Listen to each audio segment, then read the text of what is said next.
Good morning! Hello! Nagbabalik ang inyong Madam Gracia mga guys. Mga kasama, gusto ko lang pong ibahagi sa inyo yung mga guidelines na magagamit natin para sa pasukan. Pero before niyan, gusto kong alamin kung kumusta na kayo. Handa na ba kayo sa ating school year 2026-2027? Handa na ba ang ating mga paaralan? Handa na ba ang mga silid-aralan? Okay? Handa na ba ang mga bata natin, ang mga magulang natin? Kasi kasama ng mga bata ang mga magulang sa paghahatid, lalo na yung mga maliliit na mga learners natin para sa araw ng Lunes. Okay, bilang isang educator, nais ko lang i-share sa inyo guys ang 5 guidelines o DepEd order na makakatulong sa atin para sa pag-implement ng ating mga gawain para sa school year 2026-2027. Okay, so may 5 po tayong mga guidelines o DepEd order. Okay, number 1, tatandaan. Number 1, ito po ang DepEd Order 013 Series of 2026. Ang nilalaman po nito ay ang Institutional Guidelines on the Implementation of the School-Based Feeding Program. Tama, meron ng bagong guidelines para sa ating School-Based Feeding Program kung saan napapaloob po dito kung sino ang magsisilbing School-Based Feeding Program Coordinator. Yes, sa mga hindi pa nakabasa, mag-download na po kayo ng guidelines at basahin na po ninyo. Sino ang magsiserve as School-Based Feeding Program Coordinator at paano ito isasagawa. Okay?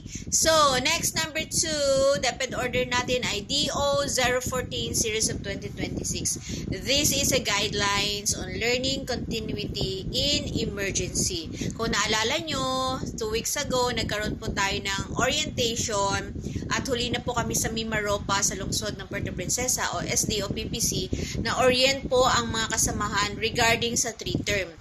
Regarding sa 3-term po, and included po doon yung continuity of learning in case of emergency. So, sa mga hindi pa po nakaka-download, i-download at basahin po natin ito.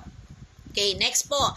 DepEd Order 015 Series of 2026. Ano po ito, ma'am? Ito po yung revised guidelines. Tandaan, revised guidelines on classroom assessment, grading system, and awards and recognition for the K-12 Basic Education Program. So, yun po siya. Ano ba yun, ma'am? Ma'am, may pagbabago pa sa classroom assessment. Tingnan natin. Ma'am, meron bang, ano na ba ang status ng grading system?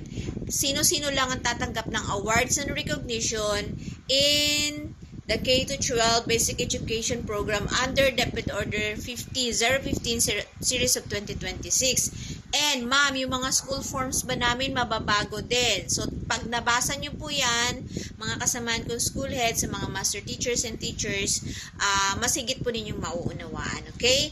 And number 4. Number 4 po natin na DepEd order na dapat nating magiging natatandaan at magsisilbing gabay ngayong 2026-2027.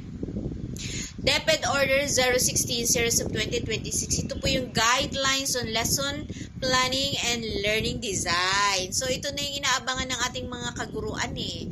Yung ano ba ang gagawin namin, ma'am? Although may tinatawag ng ilaw, pero paano ba kami gagawa ng aming lesson plan? Paano namin i-design ang aming lesson plan? Okay, so DepEd Order na ito ang magsasabi o gagabay sa bawat isa, lalo sa ating mga kaguruan, sa ating mga master teacher and school head, kasamahan kong mga school heads, kung paano ba natin tuturuan, gagabayan ng mga ma'am sa pag-design ng kanilang lesson plan. Okay?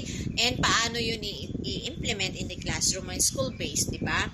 At ang pang-5, mga kasama, it's all about DepEd Order 017 Series of 2026, Strengthen Senior High School Curriculum.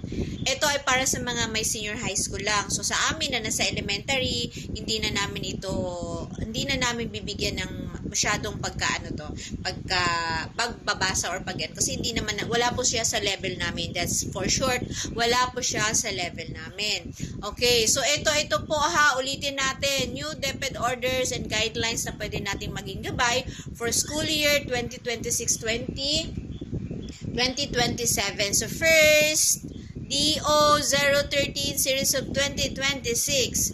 Second, DO014 series of 2026. And the third one is DO015 series of 2026. The fourth one is DO016 series of 2026. And last one but not the least, that DepEd Order 017 series of 2026. Okay guys, sa mga gustong mag-abang, pag na-go deep na po tayo, mag-dive in na tayo sa mga DepEd Order na ito, abangan nyo po ang aking mga video na gagawin sa susunod na mga araw. So for now, yun lang po muna ang mabibigay natin. So sa mga gustong magtanong, pwede nyo naman akong i-chat, pwede nyo naman akong i-PM, diba? In a nice way regarding sa ating mga guidelines. So nawa makatulong ang video ito. Thank you for watching. It's Madam Gracia.